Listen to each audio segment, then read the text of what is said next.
Hello guys. तो फिर हम लोग चल पड़े आज बरहमपुर टू चिलिका। आप सबको पता ही होगा कि चिलिका में हमारी माँ काली जाई रहती है। हमारी माँ काली जाई की एक पुरानी आध्यात्मिक कथा भी था, जो कि हम लोग आगे की वीडियो में आपके साथ शेयर करने वाले हैं। तो आप सबको तो पता ही है, न्यू ईयर का समय है, सब लोग अपनी फैमिली के साथ कहीं ना कहीं घूमने के लिए जाते हैं। इसलिए हम लोग आज चल पड़े चिलिका, और वो भी पूरी फैमिली के साथ। तो फिर आप सबके साथ ऐसे ही बात करते करते हम पहुंच जाएंगे चिलिका, लेकिन आप सबको उससे पहले ये नेचर तो दिखा दे। हम लोग जा रहे थे, तभी यहाँ पर देख सकते हैं आप बहुत सारे पेड़, इतनी जोर से हवा चल रही थी, दिन का समय था, फिर भी हम सबको बहुत ठंड लग रही थी। अब हम निकलने वाले हैं इस गुफा से। देख सकते हैं आप, यहाँ ये तो हम गुफा तो नहीं कह सकते, लेकिन ये शायद उसके जैसा ही है। आप सब सिमिलर ही सोच लीजिए। उसके बाद देखो, मेरा भाई निकल के बाहर आ गया, और वो को तो पागल है एकदम से, मतलब कुछ भी उसको आ जाता है मुंह में बोल देता है। तो फिर उसके बाद हम लोग चल पड़े आगे। आप सब देख सकते हैं कि यहाँ पर बहुत हरियाली है, और मेरा भाई फिर मुझको बोलता है कि यहाँ पर तुम क्या कर रहे हो। मैंने बोला तुम नहीं देख सकते, मैं वीडियो कर रही हूँ। तो फिर ऐसे ही बात करते करते हम लोग चल पड़े, और वहाँ हम यहाँ पर पहुँच गए हैं चिलिका वाटर स्पोर्ट्स कॉम्प्लेक्स में। इससे पहले मैंने आपसे कहा था कि माँ यहाँ पर एक आध्यात्मिक कथा है, मैं आपको सुनाने वाली हूँ। ये देखिए, माँ काली जाई है, और ये इनका मंदिर है। हम लोग इस मंदिर पे ही आज घूमने के लिए गए हैं। उससे पहले ये देख सकते हैं, यहाँ पर आपको गांव दिखा रहा है। इस गांव में एक जाई नाम की लड़की रहती थी। इस जाई नाम की लड़की एक दिन अपने ससुराल जाने वाली थी। अपने माता, अपने पिता, अपनी भाभी और अपने सारे बंधुओं को ये विदाई दे रही थी। इसके जोर से आंसू निकल रहे थे, लेकिन वो फिर भी क्या करे। अब लड़की है तो फिर उसे जाना तो पड़ेगा। विधि का ये तो नियम है कि लड़की ससुराल शादी के बाद ही जाती है। इसलिए उसके पापा उसको छोड़ने के लिए निकलते हैं। उसके सामान सारे नाव में रखा जाता है, क्योंकि नाव के उस पार उसका घर था।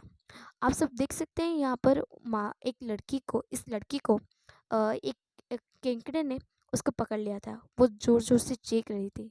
उसके पिता उसको छुड़ाए, और उसके बाद उसे वापस ले गए। लेकिन वो लड़की को ये सब याद रह गया। उसके बाद वो नाव में चढ़ी। नाव के चढ़ने से पहले उसने पीछे देखा, क्योंकि उसका गाँव उसे आखिरी विदाई दे रहा था। उसके बाद वो चल पड़ी आगे उसके नाव और पिता के साथ। आप सब जानते हैं कि इस लड़की बाद में यहाँ पर प्रसिद्ध माँ कालीजाई के नाम से प्रसन्न हुई, और यहाँ पर जो माँ कालीजाई रहते हैं, वो पहले इस लड़की के नाम से जाना जाते थे। वो बहुत सी रो रहे थे, और अपने बचपन की यादों को ताज़ा कर रही थी, क्योंकि बचपन ही था वो एकमात्र समय जिससे वो बहुत खुश थी। आगे चलते हुए वो ना जानती थी अपने परिवार को जहाँ पर वो रहना चाह रही थी, और ना ही देखती थी अपने पति को। वो एक इस जगह जा रही थी जहाँ पर वो ना ही किसी को जानती थी, ना ही किसी से परिचित थी। अपने बचपन की सहेली, सखा, मित्र के साथ वो कैसे यहाँ पर जीवन यापन कर रही थी, वो इसमें बहुत सी चिंता कर रही थी, क्योंकि अपने भाई के साथ मजा मस्ती और अपने माता पिता के साथ जो संतुष्ट उसको लाभ हो रहा था, वहाँ पर वो किसी से नहीं पाएगी। यहाँ पर उसके पिता, उसके माता के साथ आप लोग देख सकते हैं, मैंने एक छवि यहाँ पर दिखाई। यहाँ पर वो चस्सू से अपना पेस्ता कूट रहे थे। उसके बाद उसने अपने भाई को दिया, अपने माँ से गाली भी खाई। वो अपनी बहन के साथ बहुत सी गेम भी खेल रहे थे। वो ये सब याद करके जा रहे थे, और इससे उसका बहुत रोना आ रहा था। यहाँ पर वो सोच रही थी कि उसने कैसे अपने बंधु भाइयों के साथ अपने बचपन को गुजारा था, अपने पिता के साथ कितने हट किए थे, और अपने भाभी के साथ कितने मजाक किए थे। वो हर बात पे छोटी छोटी पे रुस हो जाती थी, गुस्सा हो जाती थी। और उसके बाद उसकी भाभी उसको बच्चों की जैसे पालनहार करते थे। उनके माता पिता भाई बहन का एक सुख परिवार था। ये सब कहकर वो पिता के साथ नाव के बैठकर वहाँ पर उस ओर चल पड़ी थी। वो बोल रही थी उसके पिता को, आपने मुझको बचपन से इतना प्यार किया, इतना लाड दिया। अगर मैं आपके ऊपर बोझ थी, तो फिर क्यों मुझको कंधे पे बिठाया, क्यों मुझे इतना लाड किया, क्यों मुझे बात बात पर सहलने लगे, क्यों मुझे इतना सारा भर के प्यार दिया था, जिससे आज मैं आपके ऊपर इतनी बोझ हो गई कि आप मुझे किसी और देश को भेजने के लिए तैयार हो गए। मेरा अगर सिर दर्द होता था, तबीयत ख़राब होती थी, तब आप मुझको ध्यान रखते थे, लेकिन वहाँ पर मेरा कौन ध्यान रखेगा। मैं इस गाँव को कभी नहीं भूल सकती थी, क्योंकि ये मेरा जन्म स्थल है।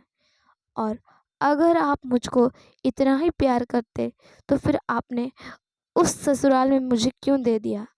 यहाँ पर मैं कितने सारे पर्व मनाती थी, कितने सारे अपने बच्चे संग खेलती थी, लेकिन आज मैं नाव के बैठकर नदी के उस पार जा रही हूँ। उसके समय एक आंधी आ गई थी, एक जोर सा बाढ़ आ गया था। तभी नाव ने हलचल मच गई थी। नाव वाला भी कुछ समझ नहीं पाया। उसके वक्त उसका पिता बोल उठे कि बेटी डर रही है, नाव धीरे चलो। तभी एक जोर से आंधी आया और नाव को हिला डाला। उस समय एक दुर्घटना हो गई थी।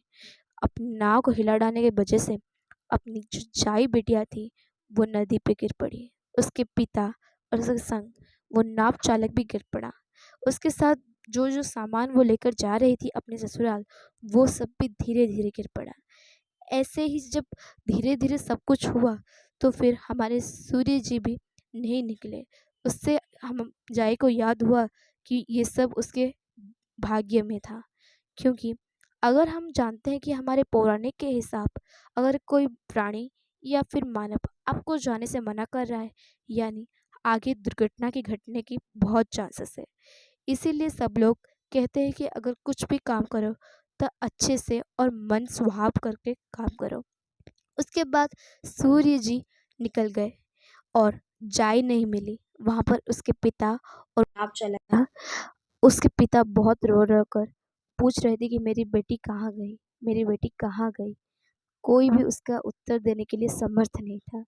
इसीलिए फिर से वो बैठकर पड़े गांव की ओर। जैसे ही वो गांव की ओर निकले, वो पहुंच गए उनके घर।